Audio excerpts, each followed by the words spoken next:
Hello, everybody. Hello. We have done it, didn't we, Jordan?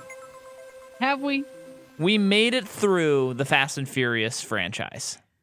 Only to wrap up a recent release of another franchise that we so love.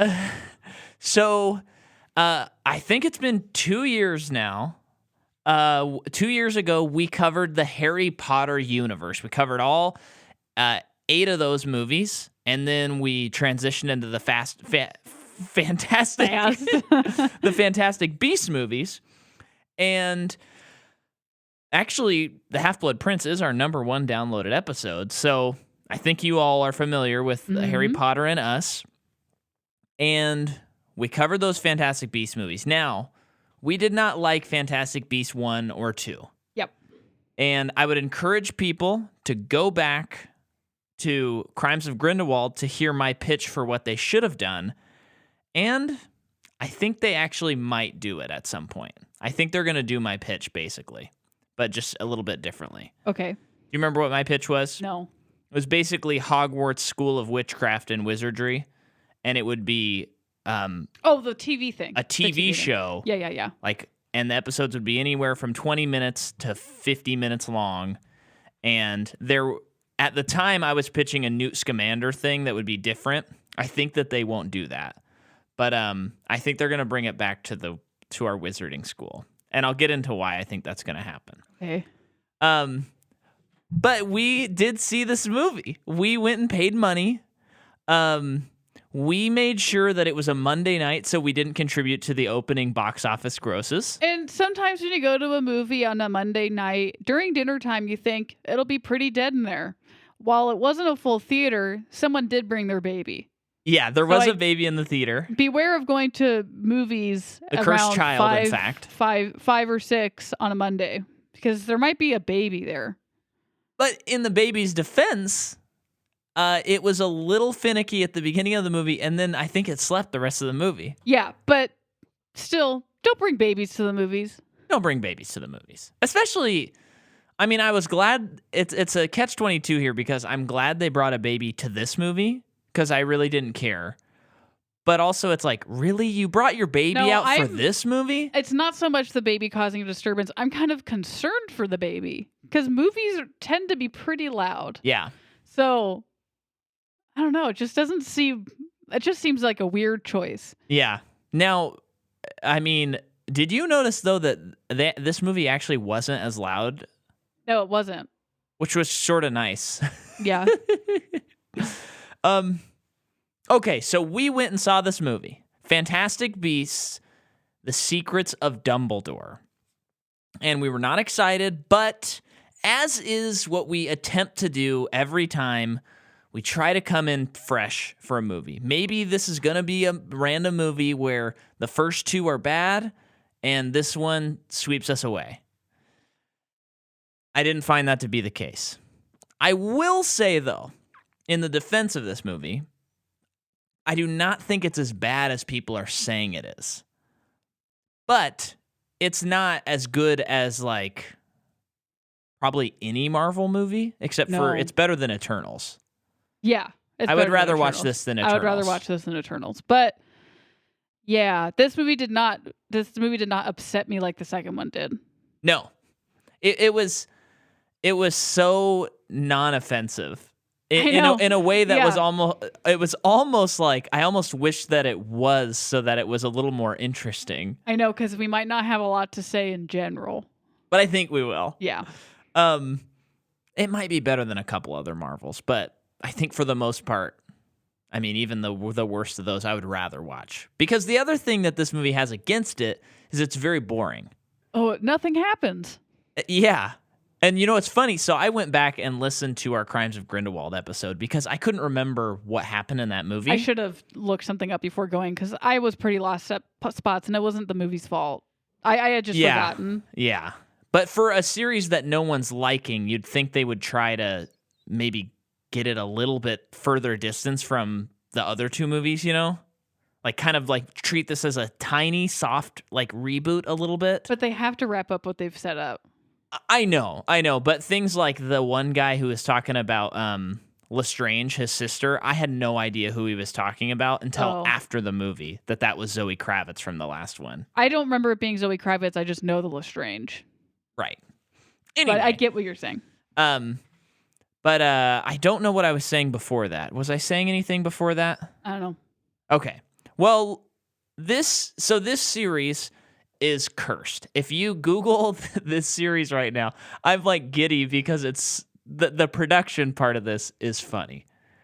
I guess it's not funny because it is people's lives Micah, and people are hurting people. It's pretty interesting. But it's very interesting. I cannot even think of like another example of a series that has had this sort of thing happen. Yeah.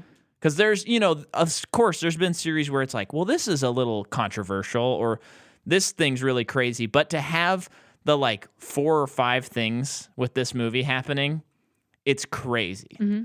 So I think maybe we should start by talking about the controversies. Okay. So in 2020, in November, Johnny Depp, who played Grindelwald, was asked to leave. Mm-hmm. And so he did. They had shot one scene with Johnny Depp. This is all because of Johnny Depp and Amber Heard's situation, which right now, this week, there is a trial going on. It'll probably be done. Well, it will be done by the time this comes. Oh, no, this is coming out on Friday. Yeah. We're in the middle of it. Yeah, so... and it's sounding like there's a lot. It's sounding like the trial is definitely showing a lot of bad for Amber. We don't need to. I don't know. But I'm not so interested in talking about it. Yeah, but it also sounds like bad altogether. It's just bad. It's just bad. So Warner Brothers was like, "We need you to resign," and he says, "Okay." Now, I just think this is funny. But Johnny Depp has a stipulation in his contract where he gets paid his full salary. For this movie? Yes. So he got paid somewhere in the amount... Dude, wait. Does he get asked to leave movies? Is this not the first time this has happened to him? I don't know. Until recently, he's a huge get if you get Johnny Depp. Yeah. He's like a guaranteed box Especially office draw. In this kind of world, perfect. But yeah, so he got paid somewhere between $10 and $16 million to shoot one scene. What scene? Well, they shot a scene and then they scrapped it because they asked him to leave. Okay. What? Although, actually, that doesn't make sense. Oh, wait, no, it does. It does. That's when it was announced in November. Okay. But the filming of this movie started March 16th, 2020. Okay. So it was postponed on the very day that they began shooting because that was the COVID weekend. Mm-hmm. That's unfortunate. And it was postponed until September of 2020. Now, that's the case with a lot of movies, but now we're up to 2 hindrances for this movie that are the movie's already hemorrhaging a lot of money. Stack on top of that, here's another one that I know you don't know about. And a lot of this is quoted from, a lot of the stuff I'm going to get into is quoted from, I think it was Variety. I'm taking these quotes from. Okay. But Anne Sarnoff, who was responsible for overseeing the larger Harry Potter universe, was ushered out of the company ahead of its merger with Discovery. And that was like a couple of weeks ago. Wait, who is this? She's one of the like higher ups who is part of overseeing the Harry Potter universe. Okay. She's ushered out of the company. I tried to get down to the bottom of what that meant. It was a little confusing because it started just talking about, like shares and stockholders and stuff. Oh, okay. Which my brain just turns off when I hear that. Yeah. So that's another one. Overseer leaving, not great. But that was after the movie was already done. But then I think I gotta save Miller for last. We'll talk about J.K. Rowling for a second. So J.K. is also... We all know. Yeah. But I have this quote, and it is Variety. So this kind of sketches it out. Quote, Warner Brothers has clearly bet big on Rowling, allowing her to stretch the flimsy source material for Fantastic Beasts into 5 films. But Rowling's repeated comments against transgender women have put the studio in a precarious situation. Condemn the literary Dayon? and jeopardize a billion-dollar relationship, defend her, and risk alienating fans who were already on the fence. Internally at Warner's, there's a growing sense the prequel series is no longer worth the time and treasure given the embarrassment of needing to replace Depp, the landmines of Rowling and Miller, and the high costs associated with all things Hogwarts. Mm-hmm. And I went to her Twitter, and Yeah. I couldn't even find a tweet about Fantastic Beasts to promote the movie, because she doesn't even tweet about that stuff. Also found out that because she doesn't like to be taken out of context, so... Oh, Twitter's perfect for something like that. So one thing she has kind of done is she avoids talking to press anymore. So... Oh my gosh, So here's the thing. And I know what people say this. Someone says this every day, at least one person, definitely more. Why doesn't she just stop? Just go disappear for a little bit. Go to some island that she probably owns and just like check out. Hang out with Armie Hammer on your private island. Yeah, it's just stop it. Right. So, this article also made it sound like she chose not to be a part of the 20th anniversary Harry Potter documentary that came out at the beginning of this year because she doesn't like to be around press that much. What? That's what this article made it sound like. I always took that as HBO's not going to ask her, or Warner Brothers doesn't want to, like, no one cares what she has to say anymore, which is crazy because this all exists because of her. But I think it was her choice. Is the impression the article gave me. I don't think that would have been good for that documentary. Oh, no. And it was kind of fun to just hang out with, like, the filmmakers. Yeah, and find out that Tom Felton and Emma Watson are in love. What's happening with that, everybody? So, okay, what are we up to? We're up to 3 controversies? No, 4. COVID, Depp, the higher-up person being out, J.K. Rowling. We still have one more. Yeah. But before we get there, I find out that because of the lack of interest with all of these new characters that have been introduced in Fantastic Beasts 1 and 2, and I love talking about this stuff, and the fact that like the characters aren't connecting a lot to Harry Potter. Themselves, to Harry Potter. Just in every facet. Oh, yeah. They hired Steve Kloves to work on the script for this movie. Because if you remember, J.K. Rowling wrote the script for Fantastic Beasts 1 and 2, and if we've learned anything from these 3 attempts at script writing, she may be a novelist. She can't write a screenplay. She truly can't do it. Or a play. A script? Is it just called a script in that case? I think it is a script, too. She can't. Don't hire her to do that. Yeah. Because the movies even have this... They feel like it's an author who's trying to get so many ideas out, and there needs to be someone that's like, no, we got to cut this stuff because it's a movie, not a book. Yeah. So they have Steve Kloves come on, who wrote, I think, 7 of the Harry Potter movies. A lot, yeah. Most of them. So he co-wrote this movie with Rowling. And some of the things they focused on, it also involved relegating once prominent characters like Catherine Waterston's Tina Goldstein to the fringes. Wait, they wrote her out of the movie? Yes. That makes not a lick of sense.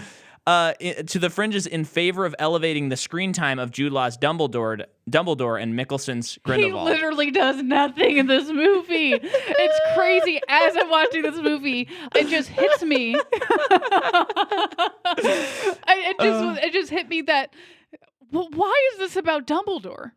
Yeah, because of the first, they announced we're making and all of his secrets. This is before they even said 5 movies. I think they originally said 3. They said 3 at first. Then Fantastic Beasts. Yeah, and Where to Find Them.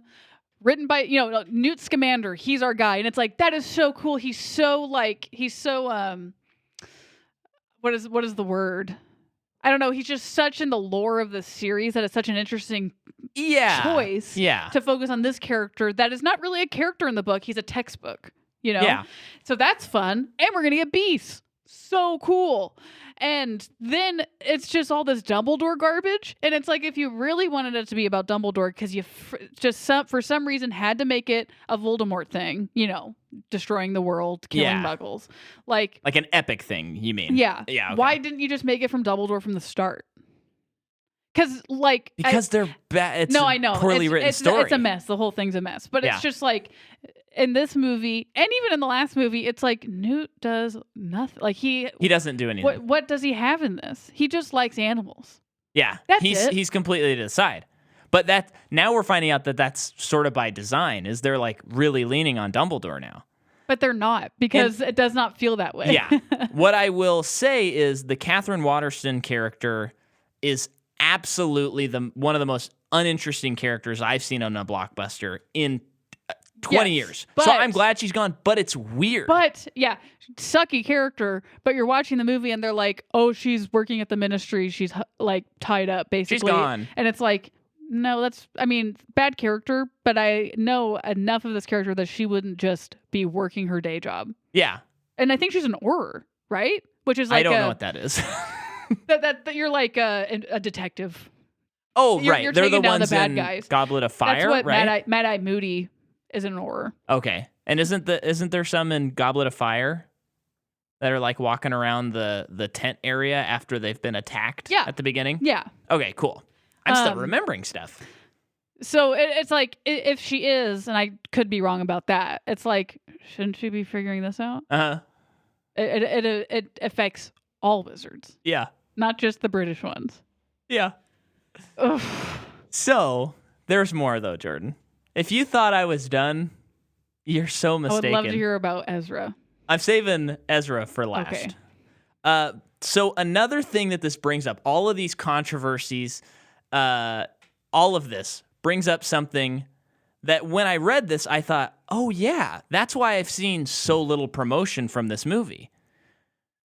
Actors like Jude Law and Eddie Redmayne don't feel comfortable promoting this movie. Yeah. Because of everything that's going on. So you're not seeing them on Hot Ones, like talking about the movie. Yeah. They've grown increasingly press shy over fears of getting caught in the crosshairs. I will say, though, on their IMDb homepage, it's them doing press. Oh, it is? Okay. But I know what you're saying. Yeah. Well, and there is stuff in contracts called good faith. Yeah. Press. And it's definitely they're doing the press circuit where it's that room with the poster. They're sitting on those chairs, and it's just a revolving door of reporters. Which they are like, they're contractually obligated to do. But they're not doing extra stuff. No. And they're not like, people are scared to even talk about these movies if they're involved. Mm-hmm. But now we talk about the Ezra Miller of it all. Mm-hmm. So, I have to give you a timeline because I'm laughing about it. I hope Ezra gets help. Yeah, me too. But it's crazy. Yeah. So, there was a 7-second video of Ezra last year or maybe the year before, and it shows a man saying, "Oh, you want to fight? That's what you want to do?" to a young woman who appears to be jokingly preparing herself for a fight and is smiling. Miller then grabs the girl by the throat and throws her to the ground. At this point, the person filming says, "Whoa, bro," and stops shooting with the footage ending abruptly. Mm-hmm. So Miller assaults someone. Is this in Iceland? Yes, it was. And this is during the pandemic and everything. So that's pretty bad. Mm-hmm. And then there's another thing that Ezra does. Okay. There's a video of Miller. When?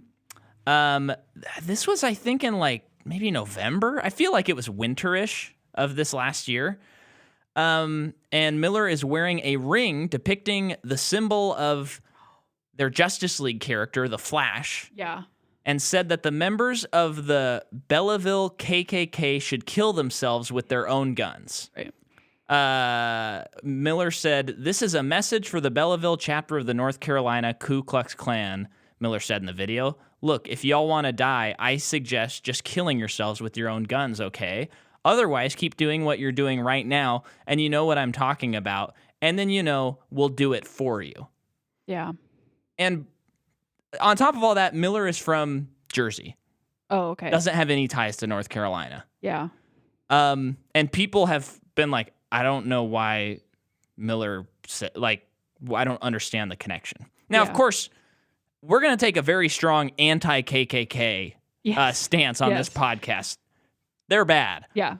But it's weird. And it kind of is the ramblings of someone who maybe there's something else going on mentally. Okay. It's how that feels to me. Yeah. And then, we're still going. A day before the world premiere, Ezra... Of this movie? Yes. Okay. Is arrested in Hawaii. Okay, yeah. And I have to read to you what happened. An actor known for playing the Flash in Justice League films was arrested at a Hawaii karaoke bar where police say Ezra Miller yelled obscenities, grabbed a mic from a singing woman, and lunged at a man playing darts. Miller took issue late Sunday with people singing the Lady Gaga and Bradley Cooper ballad Shallow at a bar most frequented by locals in Hilo, a small town on the Big Island. Hawaii Police Assistant Chief Kenneth Kawacho said. The song aggravated Miller. So Miller got mad that they were hearing In the Shallows Now, the Lady Gaga. I mean, that feels like something was going on further in their day.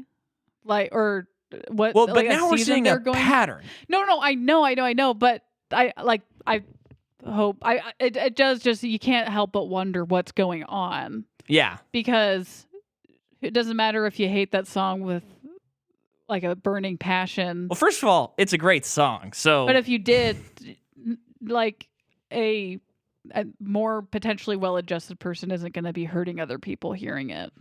Right. So that's bad.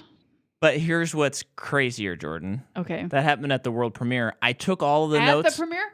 No. The day before the world premiere in Hawaii. Yeah. Took all the notes for the movie, went to the bathroom. Something happened with came back. This today? No, this was in the same day that I was doing research. Typed Ezra Miller into Google, and Ezra had been arrested again in Hawaii. Oh.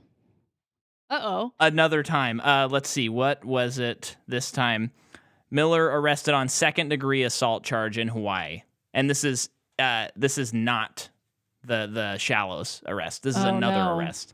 So this series is toxic to anyone that wants to be involved. Yeah.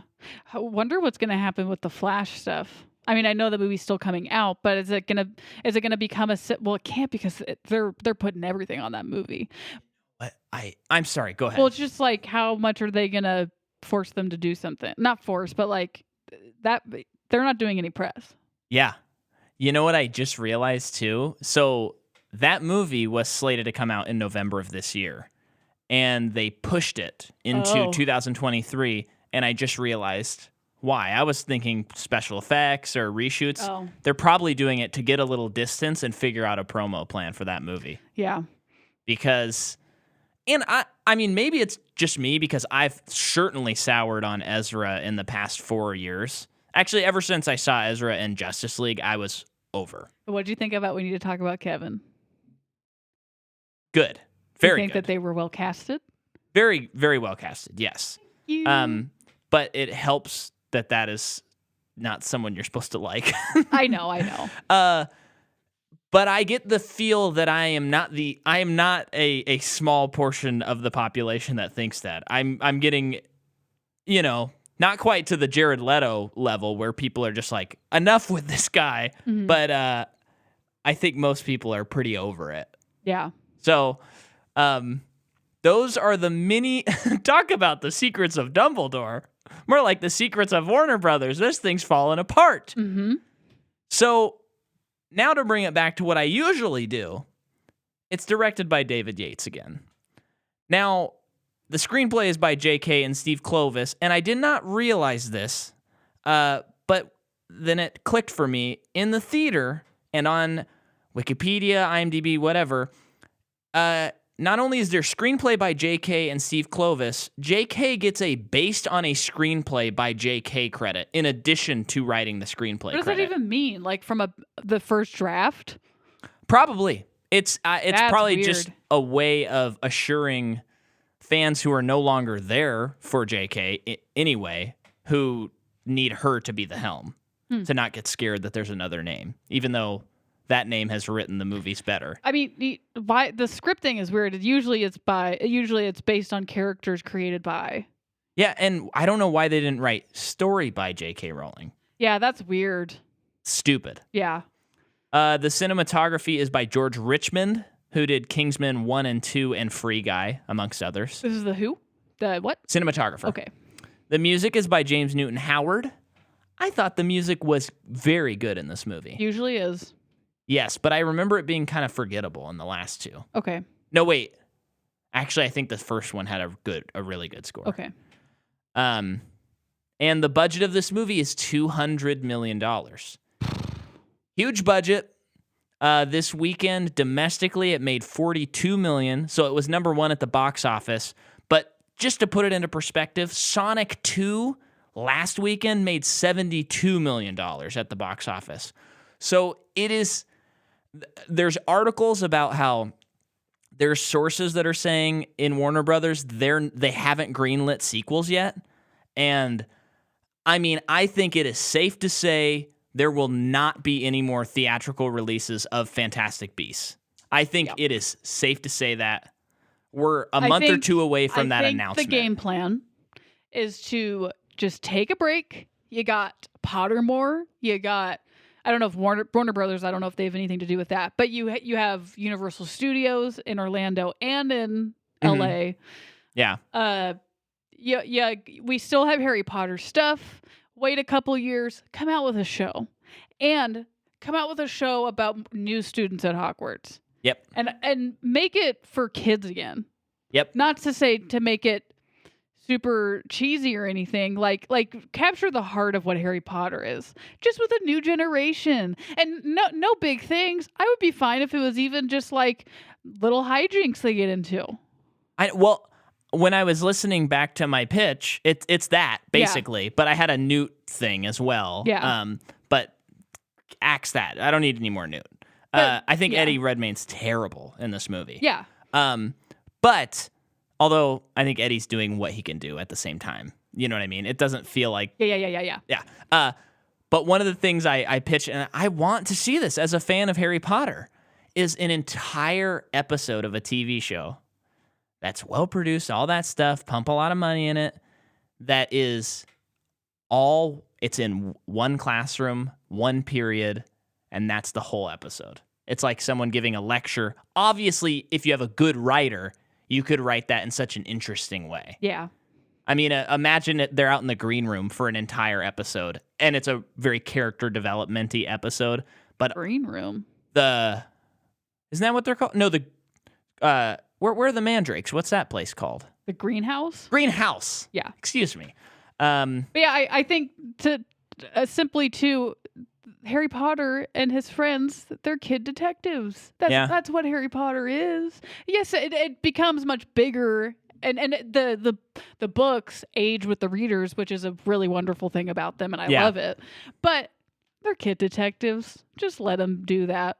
Yeah, it's going to be interesting what's going to happen, and I am just tooting my own horn because in that episode that came out 2 years ago, I said that what I thought was going to happen was they were going to make one more Secrets of Dumbledore. It was going to tank, and then they were going to announce we're going to make one more movie and it's over.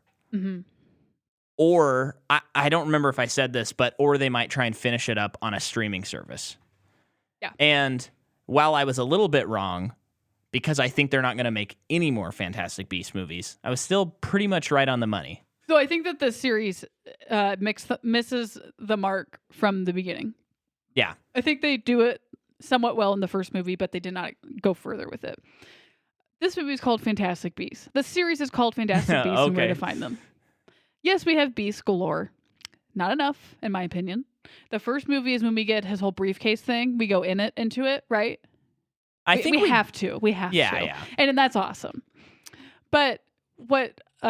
for me, as a Harry Potter fan, I really thrived on it, or from, I don't know, what I loved about it is you learn something every movie. Uh-huh. They're in school, you learn things, and that's where all of the wonder comes from. Yeah. It's a magical world that does not exist teach me how it works, and then have the characters apply what they've learned. Yeah. Beautiful. And then this series, I can't quite remember what happens in the first movie, but I do remember them being a lot more creatures, and the creatures are doing things and are affecting things. Yeah. That's fun. The characters have to learn how to navigate that. Yeah. There's still wonder in it. You lose it by this movie. Yes, there are creatures. We're not really learning. Yeah, technically we learn certain things about them, but it's not about them anymore. And I think that's where the movie fails. It's no longer about the creatures. And I would argue that for the second movie too. They put the coolest lion dragon thing in the second movie, and it was really just there to cause chaos. And it should have been the whole movie. Well, the problem, and even in the first movie, because there's still Colin Farrell as Grindelwald running around causing havoc, and it was just like, this movie is really bad. If it didn't have any of the epic rumblings of a new epic series and was just lower stakes, I gotta find this fantastic beast that's been eluding me for 20 years that I've been searching for. Yep. Simple plot, go. Make it like an Indiana Jones type of series. Yeah. Where he, even if because he comes to America, right?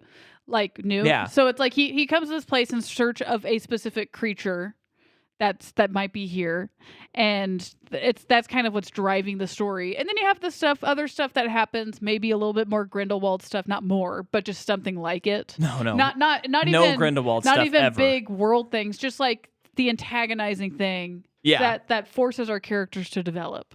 Right. But no. They could not decide what they wanted to do, and then we get to the third movie, and they're like, "Dang it, we should have never done Newt, but we have to, because we named this fantastic beast and where to find them." Everything I hate about the series is all Grindelwald stuff. Mm-hmm. I have no interest in it at all. No, not even a little bit. I mean, it helps now they have a actor that I really love as Grindelwald. I think that's a huge upgrade. But this series does not deserve Mads Mikkelsen. No, it doesn't, man. He brings this movie far too much gravitas. Yeah. I mean, I like Jude Law, but Jude Law couldn't even keep up with Mads in this movie. Yeah. And I like Jude Law. Yeah. Yeah. Well, I think Jude Law is well cast. I think he does a great job. And I also, I mean, let's talk about the actors in the movie before we jump into Let me plot. just cover a couple new ones. Okay. So we don't have many new ones, but we do have Richard Coyle, who plays Aberforth. I think that he is Andy Serkis and Benedict Cumberbatch had a baby. Who is that? Which Dumbledore's character? brother. Oh, okay. He is in Prince of Persia, Coupling, Grabbers, A Good Year, Resurrection, the Sabrina remake thing, and just a million other things. And then Jessica Williams plays Eulalie Lally Hicks. Probably the worst performance of the movie, in my opinion. I think she's actually in Crimes of Grindelwald, funny enough. I don't remember her at all. Are you looking real quick? Not really. She is in Booksmart. Oh, I think she's the teacher in Booksmart. And she was great in that. I always remember that being Tawny Newsome for some reason. But she's in Booksmart and she's the cool teacher. Okay. Also Hot Tub Time Machine 2. People, Place, Things. And just a lot of other things. Oh, wait, I think she is. Yeah, she is. Yeah. Can we talk about her before we move on, or do you want to just keep going through? No, we can. This performance is insane. She has like a mid-Atlantic accent that she does. She's like, I don't know how to impersonate Mid-Atlantic, it. to me, it just sounds like it's the 1920s, which it is, right? We're in the 1920s. I think we're actually 40s? in the 30s or 40s by this point. Okay. But it sounds. I mean, how does she? She's always like, "Oh, what are you doing there?" No, that's more British. It is so hey, bad. we gotta get in here, see? Stuff like that. Yeah, it's like that, and it's also that, but not even that good. Which it's hard to do that good in today. Yeah. But even more so, it's horrible. Yeah. It's every bad. time she talked, I legit was like, I can't listen to this anymore. I cannot listen to this. Terrible. Yeah. I agree. Yeah. That's why I really have nothing else to add. William Nadylim, I don't think he was in the last movie. He plays Yusuf Kama, the guy who goes to Grindelwald, and his sister's a Lestrange. Yeah. He's in Parliament. Oh no, he was in the last movie. He was actually very good in this movie. He was great. And then, where is he? I think I passed him. The guy who Anton. Oh no, that's the character's name. Oliver Masucci. He is like the German guy. I think he's like the German minister of magic or something. Yeah. It was crazy watching this movie because he's in a lot, and I'm just like, who is that? Like, well, no, I didn't even think that. I thought he kind of has a Daniel Craig vibe to me, like a German Daniel Craig. And then we're watching it, and Mike and I talked during this movie more than usual, but we were quiet. We were but quiet. It's because the movie's so bad. Sometimes you gotta kind of. And the theater wasn't that full. It was not. I don't think we were disturbing anybody. But I like throw my. There was a point where I started laughing at the movie though, and I was like, "Oops!" But I threw my hands up, and I was like, "That guy's in Dark." And that's why I thought, because I remember watching Dark, and I'm like, "This guy's got a Daniel Craig vibe." Not that interesting of a story, but he's in Dark, and he's very good. I bet. Yeah. And he's also in When Hitler Stole Pink Rabbit. I remember when he did that. What? I said, I remember when he did that. Are you joking? When he stole the pink rabbit. That's interesting. He's in that movie When Hitler Stole Pink Rabbit, and then he's in Look Who's Back, and he plays Hitler in that movie. Look Who's Back, and Look Who Stole the Pink Rabbit. And then Tribes of Europa, and just a million other things. German and otherwise. That's about it. I mean, there's more people in it, but yeah, that's the main players. Oh yeah, this guy. Remember the part of the movie when they're at like the big dinner, and oh yeah, it's really fancy. And there's that guy. He's a waiter walking around, and he's like gives the poison drink to the one lady, but he's just like, the look on his face is like he wouldn't have been hired because someone would have looked at his face and said, "Who are you wanting to kill?" He basically is looking at the whoever he's supposed to kill with a half-cocked eyebrow raised and like crazy. Twiddling his fingers and like throwing them together like yeah. It's another I don't know what this is. This may be a trend, and we need to be on the lookout for this as we are the beacons of hope in this in going through franchises. We have recorded the first 6 Star Wars movies already. And they are... So in about a month, you'll hear us talking about the prequels. And you'll hear me bring up Fantastic Beasts, this movie, in every episode because we have not seen it yet. And you hear me ranting about a movie that I haven't seen yet. And I'm actually not even talking about that part you're about to talk about. I just have to apologize. Say the part. Say the part. Oh, I bring it up every time because the prequels are wacko. Oh, let me put the spoiler alert because from here on out, we're spoilers. For our episodes? Spoiler alert! Spoiler alert! Spoiler alert! Spoiler alert! Spoiler alert! Spoiler alert! Spoiler alert! Spoiler alert!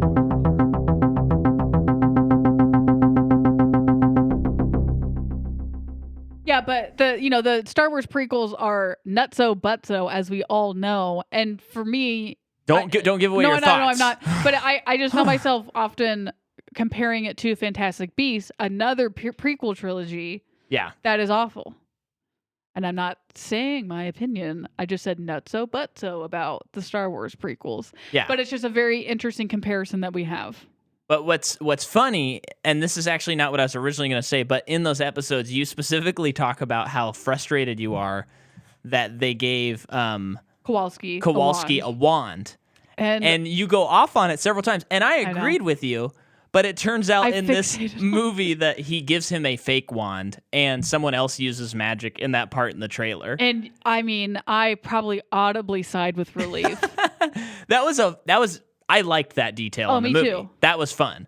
It all ended up being great. And like pretty much everything with the Kowalski character, I was like on board with it. Yeah, so when I you're like- listening to those yeah. episodes and you hear that happening, you don't have to text us. We know that we were wrong Yes. in that. And just to go on that character, I think he's a pretty solid character from movie 1 to this one. Oh, wait. Pause on him. okay. I got to finish my original point. So what I noticed and what we need to keep our noticing eyes out for, weird sentence I just said, is in prequel series, I think it starts with George Lucas, but he decided, what do people love about Star Wars? Politics and governments that don't exist in the real world, and how do they work, and embargoes and trading. That's one of the decisions he made for the prequels, for ill or better. And in this series, it is Harry Potter. Now, there is a bit of politics with the Ministry of Magic and Umbridge and stuff like that. But nothing complicated. But this series is like, here's the deal, guys. We know that it's been a really politically tough time, and we want to accentuate that. Yeah. We don't want to provide you some relief from that. We really want to get into this. Yeah. And we want you, if you are under the age of, 15, to be so bored out of your mind and not understand what's happening. Yeah. And if you're over the age of 15, you go, huh? Yeah. You also don't understand what's happening. Yep. So I don't know. If you have any other examples, listener, of prequels that get weirdly political when a series wasn't really that political, please I wonder if Crystal let us Skull know. is kind of political. Not government specifically, but like with nitty-gritty things, you know? It potentially could be. Yeah. I mean, I will those not are watch that movie until I have to for this podcast. yeah. Again, I've seen it. Those are pretty. But those are very cut and dry movies because it's like Nazis bad. I know. You know. I know. Yeah. But although in that movie it's the Cold War, I think. So actually, it might actually be more political because they're in the 50s when that one happens. Oh man, if this theory turns out to be something that's like a true. That'll be an easy rule. Don't make your prequel political. And I just have to, if you're not already watching it, you got to get on the Moon Knight train. And the reason I say this is we have so many supervillains these days that we're getting so, it's just, I myself get so tired immediately when I find out the motive of a villain and it's just world domination. Or it's like I'm a superior race to this person. It's just because we've seen it so many times. A lot. And what I love about Moon Knight is it's religious based and spiritually based, and it's just we don't see that very often. And that's what's making it so interesting. And Ethan Hawke being the bad guy is like. Like I with every fiber of my being, as of the last episode we saw, every fiber of my being believe in this, and I'm fighting for this. And I've seen that other side. I've tasted it because he was that other thing. Yeah. And I know that this other one's better. And it's like interesting. I'm on board. Let's do it. Yeah. Yeah. So far, it's probably going to be my favorite of the Marvel shows. Might beat out Loki. It has already beaten out Loki for me. Yeah. Well, it just depends because they have a track record of kind of fumbling the ball I know. toward the end of a series. But the God is so cool that it's already beaten out Loki for me. Yeah. Although it's definitely beating Hawkeye for sure. 100% beating Hawkeye. 100% beating Winter Soldier or whatever it is, Falcon and Winter Soldier. Even though I did like it. It's beating it if it sticks the landing. Yeah. Because I really liked Falcon and Winter Soldier. You pretty much got me when you got a creature feature on your hands. And then, when you hire Oscar Isaacs, you made a good decision, and okay? Ethan Hawke. And F. Murray Abraham, okay. Yeah, I'm in. We should probably get on to the movie. People don't want to hear about this movie. So, let's see. How do we want to tackle this? The movie begins with this weird thing that's introduced in this movie. So, one of my other big complaints with this movie is they play it fast and loose with the magic. And it's in a way that I can't... that we have 8 movies, Harry Potter being those movies, where the magic rules are very much like, here's rules 1, 2, and 3. You know, Gremlins rules. They're like, this is how it works. Mm-hmm. And then as a viewer, okay, if X, Y, or Z happen, then this will happen. So it's very clear. Mm-hmm. Now, of course, people have pointed out the flaws in the Gremlin rules, but it's just an example. So this movie begins with this sequence where Jude Law meets Grindelwald in a coffee shop, a tea shop, actually. And they get tea and they discuss how they were once lovers and now they're moving against each other. But he has this, well, it keeps cutting to this charm that Dumbledore has. And then they're kind of like, but we could never reconcile. But, you know, you can't move against me. I can't move against you. You've made your decision. Yeah. I've made mine. And then it like dissipates. Now, what confuses me. And then it like cuts to Dumbledore in some house or he's like, or is he still at the coffee shop? No. It cuts away. Else. So what's confusing is there's this whole new like magic set. Like they're transporting their consciousness or their souls to another plane of existence or another dimension that's like magic controlled, and then they can just come out of it. What? Yeah, which is never been established. And if you are, it's actually a smart idea because one of the things we complained about the previous two movies is they were having like city destroying events where muggles were everywhere. Yeah. And it was that hadn't really been happening because in Harry Potter, when that happens, I think it's Half-Blood Prince and the Death Eaters start attacking the city. It's shocking to the public. Yeah. So if 50 years ago that had also happened, people would be like, yeah, that happened when I was a little kid. Right. Right. I mean, that is a lot of time passed, but still. Well, there's the whole Men in Black of it all where they're just probably erasing people's memories. Which I think they did do at the end of Fantastic 2. People, stop putting that in stories. I hate it. Yeah. And I think the whole Fast and Furious thing really just frustrated me. And I feel we can't talk about Fast and Furious. I'm seeing it more of memories being erased. And it's like, you can't do that. That's cheating. It's perfect for Men in Black. That's a perfect example for Men in of Black. And there's like lore, not even lore, like people have experiences with that. That's the fun of that. That's fun. Yeah. But yeah, so it's weird. They introduce this whole concept, and it happens 2 other times in the movie where they go into this. I'm going to call it the Upside Down because there's a sequence that shows it as the Upside Down. So it's like the Stranger Things Upside Down. Well, there That's are a great Demogorgons way. in there, yeah. And so this happens. Yeah. And they don't explain how, why, or anything about it, except for visual storytelling, but not in a way like this would work in a movie that's outside of Harry Potter, and I wouldn't question it at all. Yeah. But in a series that is very meticulous about its magic use, it feels like they're just like, we just want a new visual thing. Yeah. That's what it feels like. Yeah. But having said that, I liked this first scene. I liked their discussion, and it's a weird decision to not address the fact that Grindelwald looks different. But I kind of like that they just said, screw it. This is Grindelwald now. We're not even going to explain it. The only reason it's weird to me is Colin Farrell was Grindelwald in disguise, and then he turns into Johnny Depp at the end, and then Johnny Depp is Grindelwald. I think they're good to not address it. But I think it's fine. I think it almost like brings more attention to what they're trying to make their secrets. I mean, it's the production's such a nightmare. People who are making the movie, they're like, everyone knows. Yeah, just put Mads in. Yeah, there's no suspension of disbelief anymore with this movie. Yeah. And, of course, Johnny Depp, very capable of doing good acting. It's insane how much better Mads is in this movie as the same character. Yeah. And it helps that he doesn't look like he's about to go on tour with a current rock band. He doesn't look like he's in Jack White's band. Do you remember the crazy hair that Johnny Depp has? It's like a current modern day cut, and then he's got like the blonde eyes. That's how he looks he has as 2 Grindelwald. different colored eyes. That's right. Do you mean like in the movie? Yeah. Yeah, because Mads has 2 different colored eyes. And he does? Yeah. Okay. Yeah, it's bad. That was Does he have a scar on his face? No, because then Mads would probably have a scar on his face. I think he did, actually. What? I think they just said, screw it. Like, yeah. So that scene's nice. Yeah. Then we get...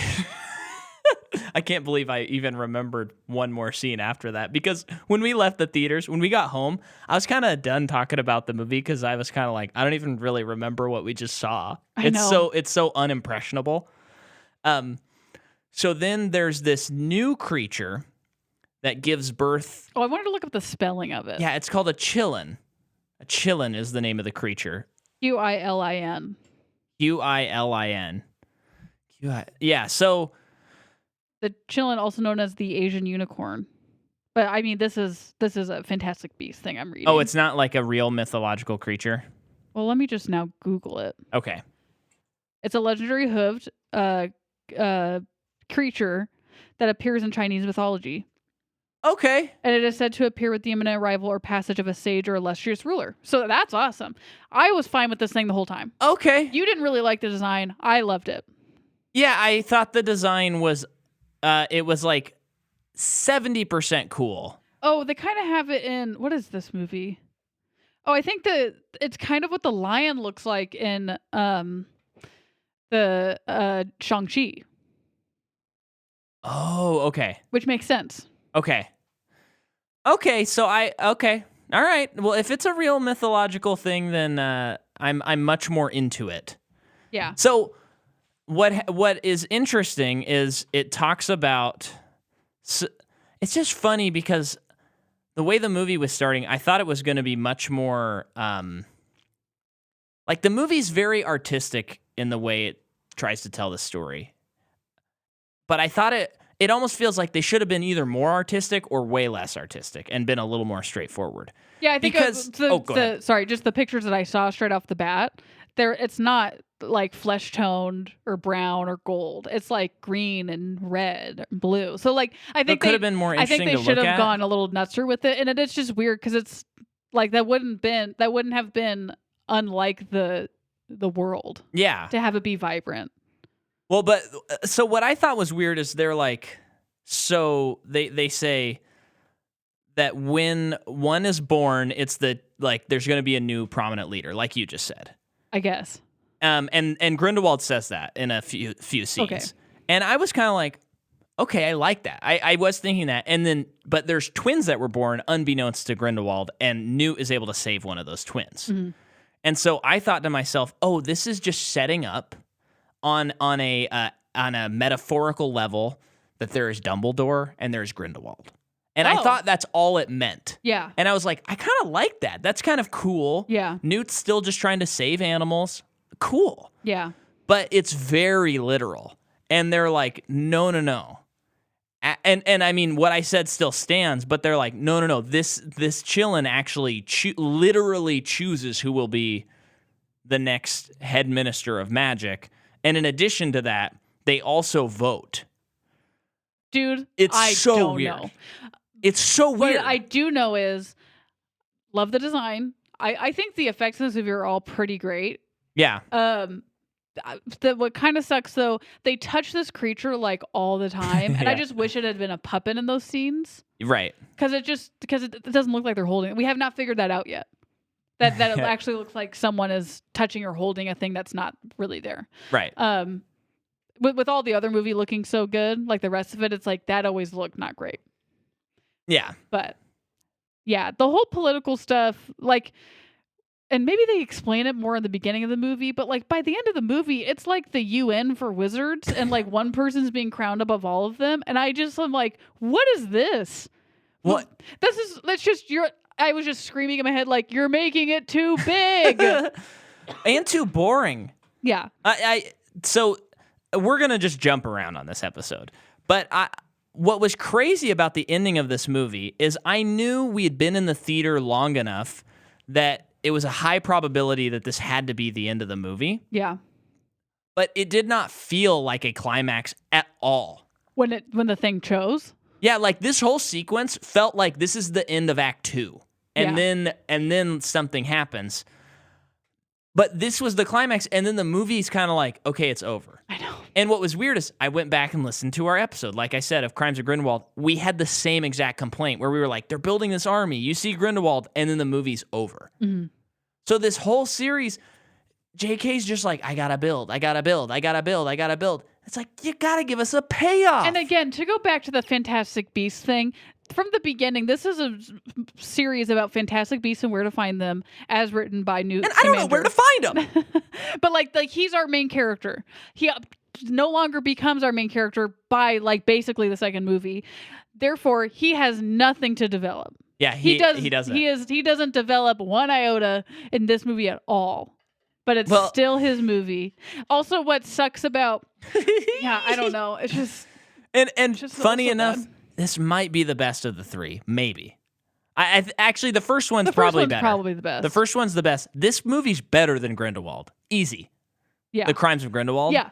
But it's just that's how bad the series is. So they make it even. I just feel like throughout the movie, like I think you're right. Like they're trying to just play it so safe, and by playing it so safe, we get to this part where all of our good guys get together on a train, and they all talk about how they're not going to talk about a plan because Grindelwald has one of the chillin, and he kills it, and in its blood he can see the future, and they all know that. Yeah. So they know what he has, and they're like, well, we can't all talk about what we're going to do. Because then he'll find out. Basically, you need to create like a million different plans. Therefore, it'll cause confusion. And it's like, great. So you're making the audience confused too. Well, agreed.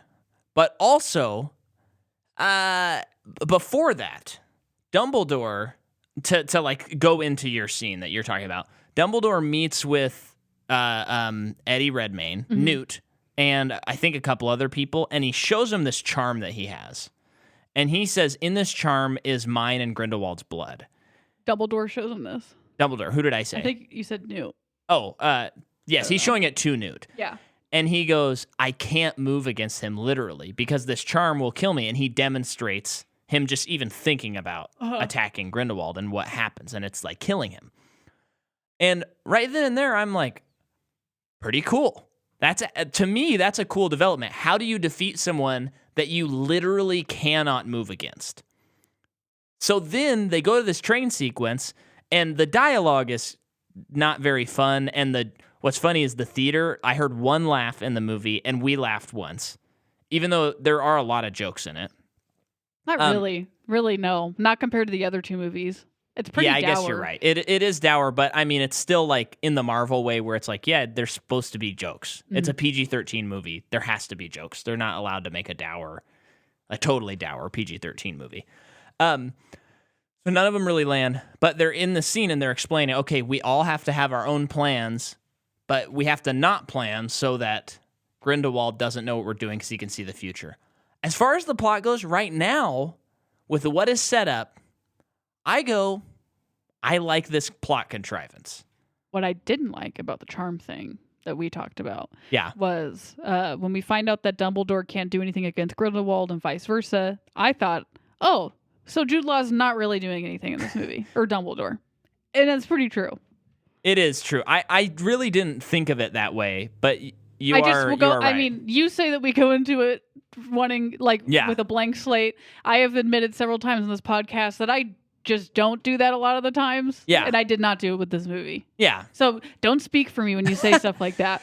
No, I'm just trying to say that as far as a setup for a plot, if you, outside of Fantastic Beasts, told me this was your plot for a movie. Yeah. And said, can't move against, and they have to not plan in order to defeat him. I'm like, cool. That's fun. Yeah. That's a good thing. How are they going to problem solve that? It's not well written. Well, the main problem, the really big problem for me is, avoiding the specifics, but at the end when they crown whoever king or whatever, they're like, Dumbledore just blocks an attack and his charm just shatters. And then he's able to move against him. And again, this goes to the parallel world thing that I was talking about earlier. They don't establish how you can destroy this thing, and they spent so much time saying how it can't be destroyed and there's nothing they can do about it. And their creative problem solving is nothing. No. Because I thought by the end it would be destroyed, but they were going to figure out a way, like they would in a Harry Potter movie, that would be really fascinating. Mm-hmm. And you'd go, oh, I never would have thought of how they could have done that. Grindelwald would do something, would cause harm to Dumbledore physically. And that breaks it or something. Kills him. Like Yeah. it ends with let's just assume this is the last movie, even though Yeah. they want to make more, and we know that they won't. But like that's his fatal mistake, and that's why he was never going to succeed, because his solution to problems, even to the one he loves most, is to hurt the person. I think you describing that actually sort of is what they tried to do now that you put it that way, because he shoots a bolt at Ezra and Dumbledore blocks the bolt. He doesn't attack him, he blocks it, and therefore I think through their pee streams it hits him. Not the way I'm describing it. Did you hear me call it pee streams? Okay. So I think that's... Let's not get crazy here with the wand stuff. I think that's how Grindelwald... I think Grindelwald does break it, because he, like, technically attacked him. No, I know, but it would have been more impactful if it was towards Dumbledore. Yeah. Because of their love. Yeah. Not just some kid who pissed him off because he couldn't get the job done. Yeah. Yeah. Gosh, talk about Ezra having nothing to do in this movie. No one can do anything. I mean... Sorry. Instead of turning away, you went directly to the mic I'm to losing cough. my mind. So they're on the train, and the Yusuf guy. Can you see those sound waves? Yeah, over there? I know. That's like a barf cough. So Yusuf gets off. They're in Berlin. He gets off. He goes his way. Newt's assistant gets off and goes her own way. Later, we see that she takes his briefcase, and he has to trust her because of this plan. She was given this note, I think, from Dumbledore that was only for her, and she has to take the briefcase, and she goes to some suitcase maker, and makes 6 identical suitcases. Yeah. And then the Yusuf character goes to Grindelwald's castle thing and is like pleading allegiance to him, kind of, but he is very open about, like, I am here to infiltrate. I'm on Dumbledore's behalf. But Yeah. I couldn't quite understand what his angle was, other than like gaining trust of these cronies so that he could hurt them later. He was being like a double agent. That's what he was coming in saying, Dumbledore sent me. Yeah. But I can tell you anything you want about Dumbledore, but he's actually gathering information about Grindelwald. Yeah.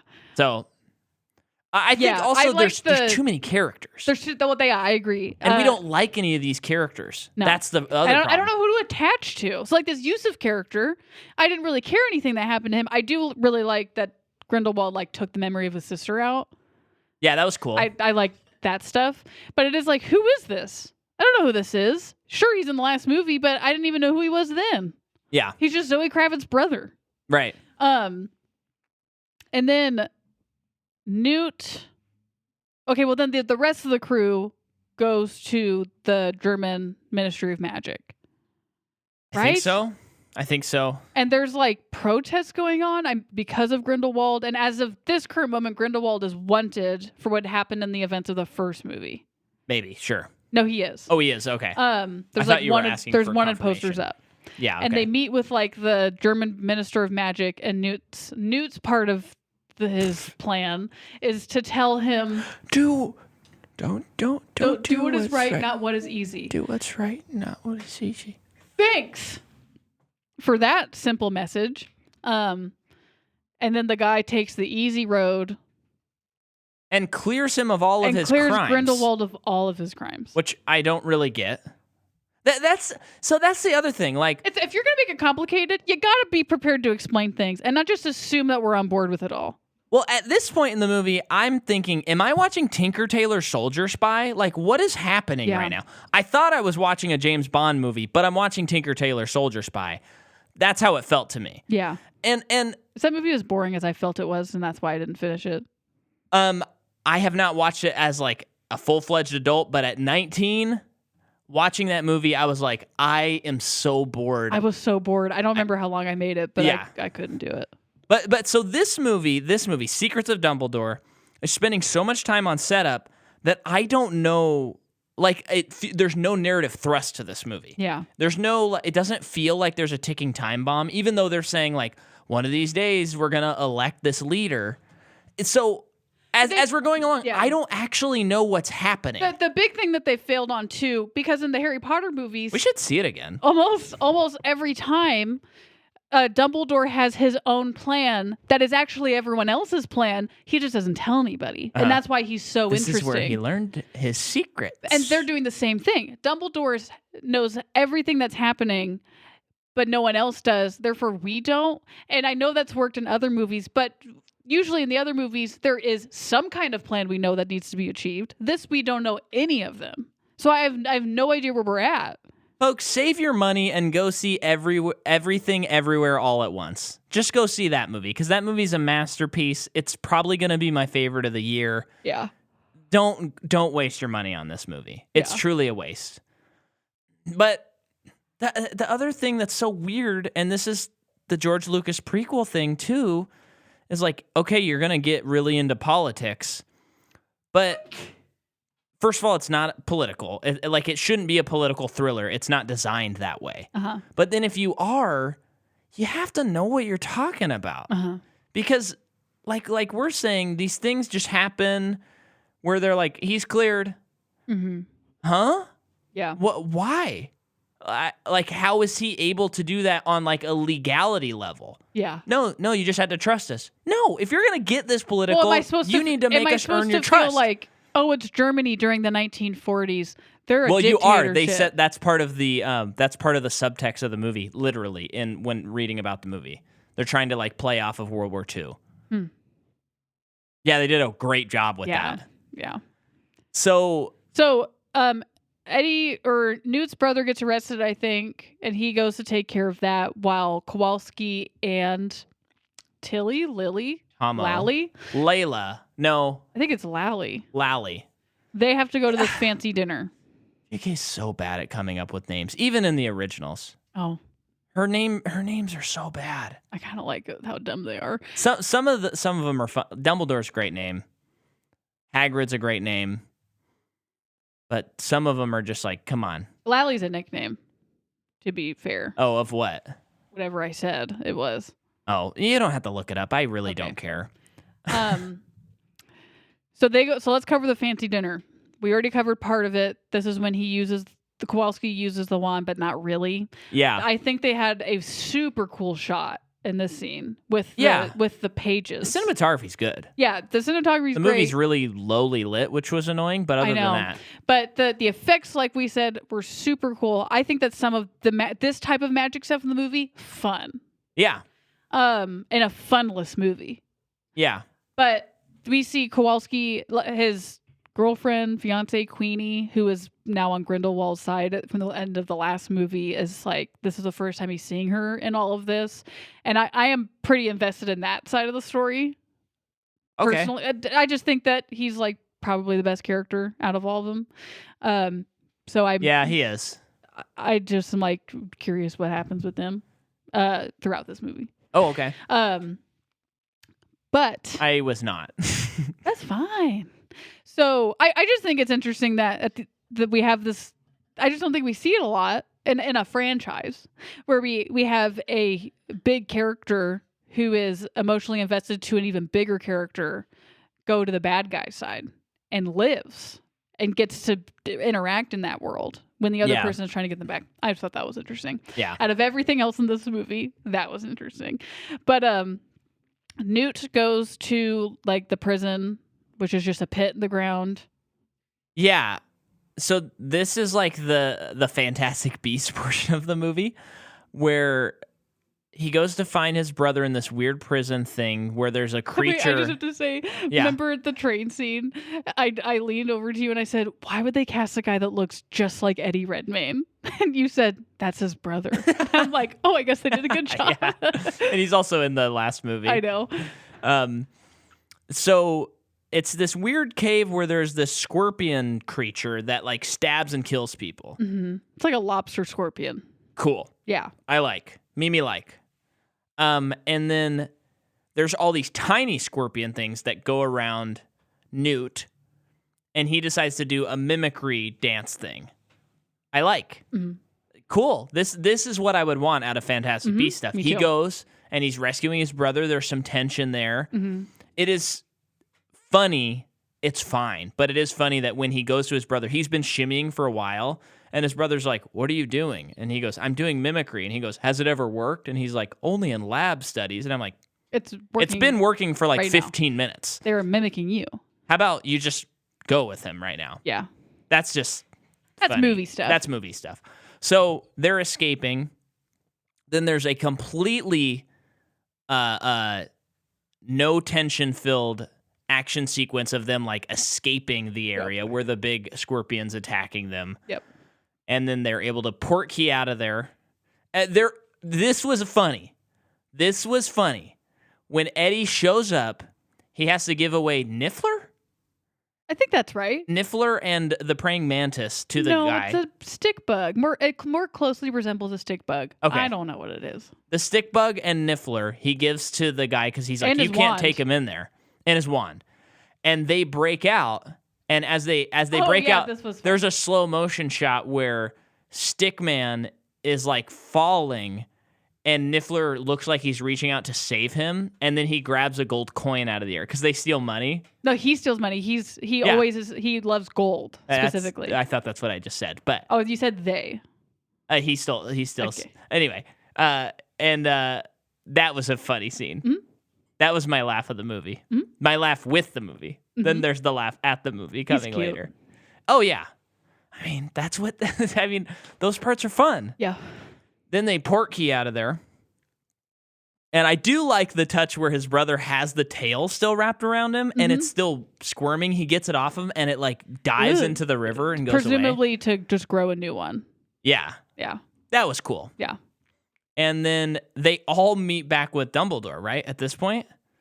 Oh, like in Hogsmeade or something? I think they do. And he's like, you guys did awesome. And you turned to me and you said they didn't do anything. I have no idea what they did. And it was like, wait, you're right. Like, he got arrested in the mission, so then he saved him from being arrested, so they didn't do anything. The other two people, they did stop the assassination. Yes. And then the other guy got teamed up with Grindelwald. So I guess it did kind of work, and she built the suitcases. But it was a little like... It feels like nothing was done.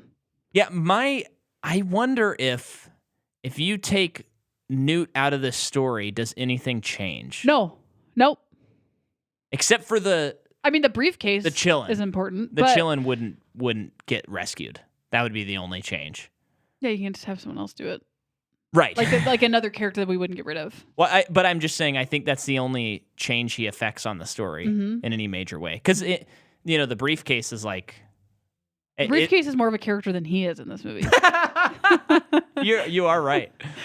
I am a sucker though. Every time someone goes in and out of the briefcase and it's showing like I love it. underneath where Yeah. it's standing, it's so Mary Well, Poppins. it's so Mary when Poppins. they do stuff like that, it's like show it off, do it. Yeah.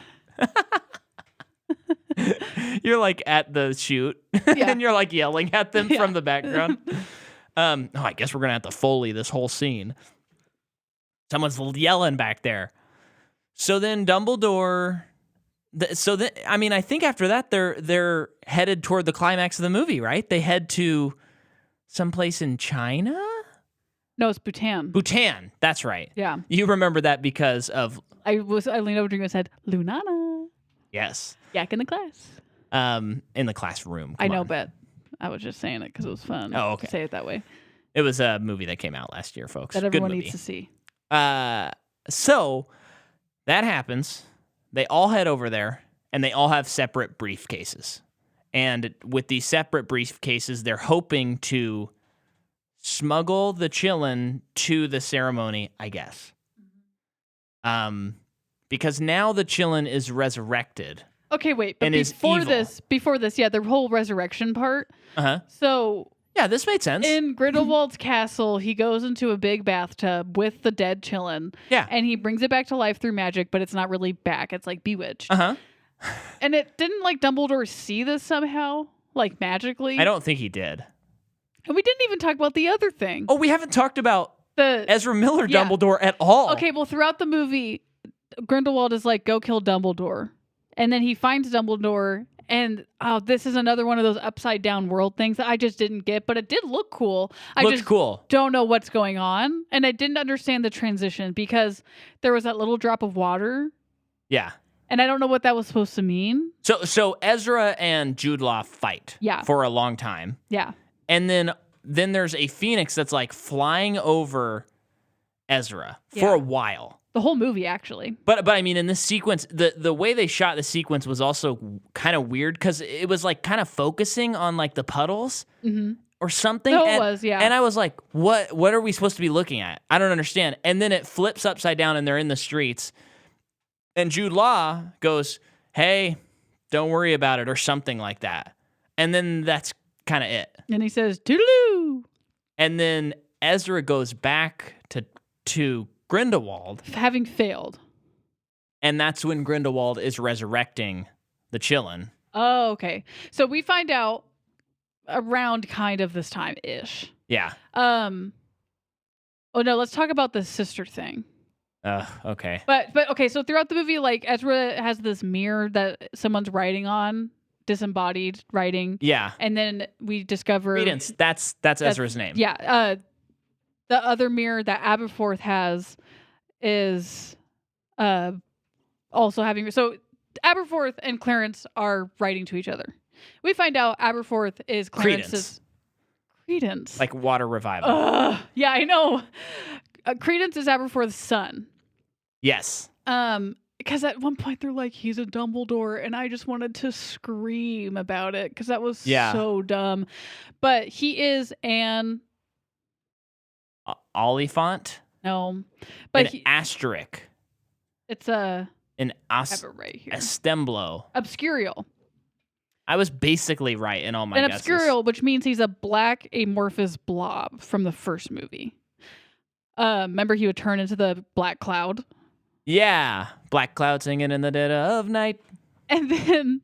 I gotta latch on to something, Jordan. I know what people are listening. I mean, are people still listening? Probably not. But you know, it's funny. We always get comments when we rant. People love when we rant, so they're probably sitting on their couch. I don't feel like we're ranting. I just feel like we're trying to not have a nervous breakdown. So, we find out that Dumbledore and Aberforth's sister, forget her name, was an obscurial. Bobo game. And if anyone had seen the other Harry Potter movies, especially the Deathly Hallows, that same portrait of their sister is in those movies. And we knew from those movies that there's that scene where Harry is defending Dumbledore and Aberforth says, you don't know who he is. Like, he's basically responsible for his sister's death.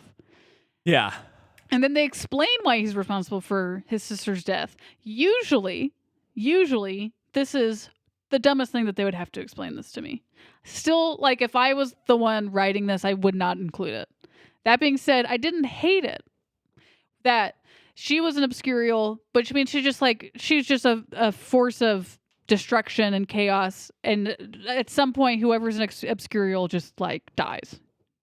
Yeah. That's how I understand it. And so life was very hard for her.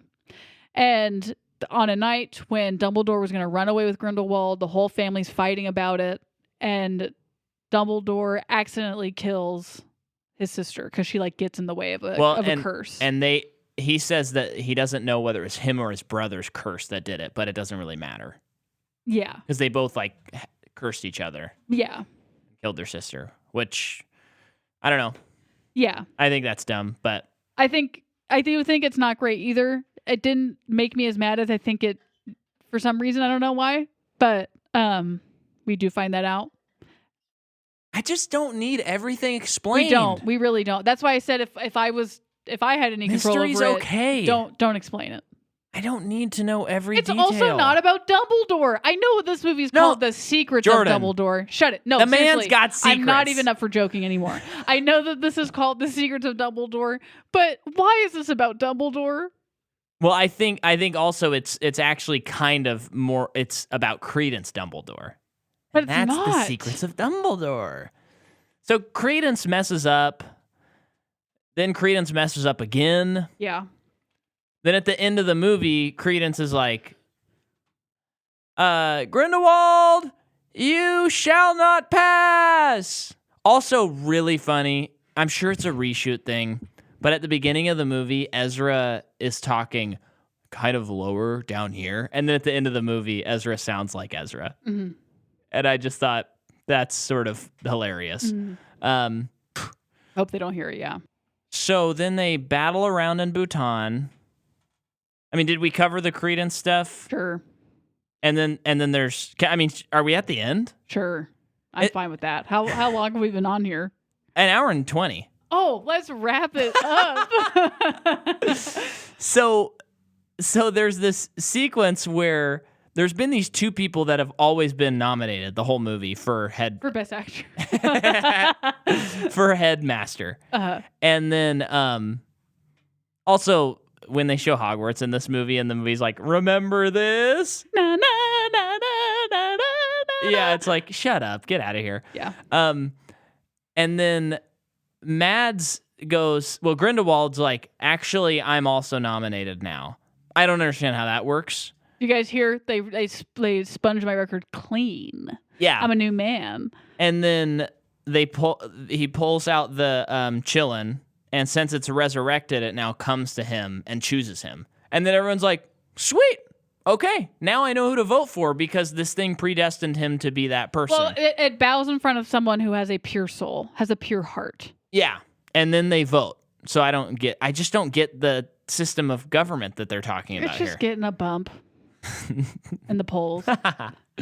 So then that happens, and then Credence goes, that's not the right one! And then the minister, and this is when I laughed at the movie, the minister picks up the Chillin and he goes, it's the real Chillin! The real one? The for real yeah, one? and he... Oh, no, the dead the one, resurrected one. Yeah. He says that about, and he like yells it, and the way he yelled it, I was like, what movie are we watching? This What is this? If I was a wizard here, I'd say, I'm becoming a libertarian and just doing my own thing. They got stuff to figure out. Oh my gosh. And so then they go, no, here's the real one. And there's a whole switcheroo with the case, which that worked for me fine. Okay. I had actually forgotten that girl was in the movie. Oh, and Micah, you simple boy. I actually thought it was going to be Catherine Waterston. Oh. I'm glad it wasn't. So then they pull out the other Chillin that hasn't been resurrected. If you have not watched this movie, you probably think that this is absolute insanity, what we're talking about. Mm-hmm. And then it bows before Dumbledore. And I was like, what? He was headmaster? That's so dumb. And then I was wrong. Dumbledore's like, no, choose another, which kind of doesn't make any sense to me. Oh, they think that's so dumb. That's so dumb. And so then the thing's like, okay, and it chooses. They're like, they have this thing out, and it's like, well, Dumbledore is in the vicinity. We have to acknowledge that he is pure of heart because of all the other stuff. It's just that's more confusing about the voting thing because they're like, it's Dumbledore. So we're all writing in Dumbledore, right, guys? Yeah, and then it's like, then the Chillin, who's already inspected the three people, is like, no, it's actually this girl I already passed. No, it didn't inspect all those three people. Oh, it didn't? That woman had like somehow gotten off of the pedestal. Oh my gosh, I don't know. so Maybe she was on her way out. Maybe she was like, I gotta just go start my own thing. And so then it chooses them, and then that's when the Grindelwald attacks Credence. And breaks the charm thing. We don't need to get over it again. Yeah. Please. Yeah. Move past it. I am. Micah, I'm asking you to move past And it. then Dumbledore and Grindelwald fight in a very bad fight. It's not fun to look at. It's lame. Mm-hmm. And again, it feels like the end of Act 2. Mm-hmm. We have not had a climax yet in this series. Yeah. And I was thinking that it could be, although I had been feeling like the movie had been going on for a while now, but it's like they're at the time of the shooting, they're hoping to make 2 more. Right. Is this really just going to end wrapped up? And it did. It did. I was shocked. Well, so and that's the third time they used the upside down thing because then it cuts to them not fighting. Yeah, I know. And I was like, so Grindelwald does get away, so I guess it's kind of a loose end, but no one really cares what happens to him. I think Steve Clovis saw the writing on the wall and probably held JK back from making it loose ends. Because there's plenty to jump off from, but I think your average audience who is not looking up articles on the production is not really going to care that much. Well, the thing with... Although they didn't show up to see it, so they don't care at all. It's a prequel made after the Harry Potter movies. Yeah. Therefore, if Grindelwald does get away like he does, it's like, who cares? He's not even the worst one. Voldemort's the worst one. So if he gets away, he probably just died a natural death or something. Yeah. I don't know. And so then the movie, they're like, we did it. We solved the secrets of Wouldn't it have Dumbledore. been potentially more interesting because we've had the whole wizards are superior, kill muggles thing because of Voldemort. Yeah. That, like, Grindelwald should have been some, like, serial killer or something. I think that's too dark for I don't this know. series. Sirius Black was they said he was a serial killer basically. I don't think or he- no, no. Bellatrix. Or no, Yeah, well, not great person. But no, but I mean they've had that yeah, kind of they've thing had in darkness. So it's like, wouldn't it, like, that therefore would have been on a smaller scale. Well, that's the whole thing we keep harping on. Yeah. Make your prequel smaller Yeah. and throw in Count Dooku while you're at it. No. You got to have Count Dooku in the Fantastic Beasts series. What's so funny is when you get to the prequels, especially with General Grievous, I pretty much was like, no complaints. I like him. He's cool. He's great. I mean, he's not perfect, but I love him. And as Yeah. a kid, I loved him so much. And then you sent me the clip from Blank Check Yeah. about them talking about General Grievous, and I was like, dang it. They're right. And I'll let you, listener, know, wait until like 7 weeks from now to hear us talk about General Grievous. Yeah. Yeah, so the movie ends there, and I think we did it. Yeah. Please subscribe to our Patreon. Mm-hmm. There's a link in our episode notes. It's patreon.com/Micah McCaw, MICAHMCCAW. Leave us a 5-star review on Apple/iTunes or whatever podcasting platform you use. And also, next week will be a bonus episode for those of you who are not subscribed to Patreon. And then the week after that, the first week of May, we begin Star Wars. So we're right there. And you know what? I heard today that in June, we're going to be doing a Star Wars holiday special watch along. And I got confirmation from someone who set a reminder on their phone to sign up for our Patreon on June 1st. Really? Yeah. Oh. So be like that person, but sign up Or even sign up earlier. early. Sign up now. Yeah. Get us to 50 patrons before the end of the year. Yeah. We only got 12 to go, and we're there. Yeah. That would be so cool. Mm-hmm. But I hope you enjoyed this episode. I always like covering new releases. It's really fun. My brain is broken. And get ready. We're covering Doctor Strange in a few weeks, too. We'll interrupt Star Choo-choo. Wars to do that. That's it. See ya. Who?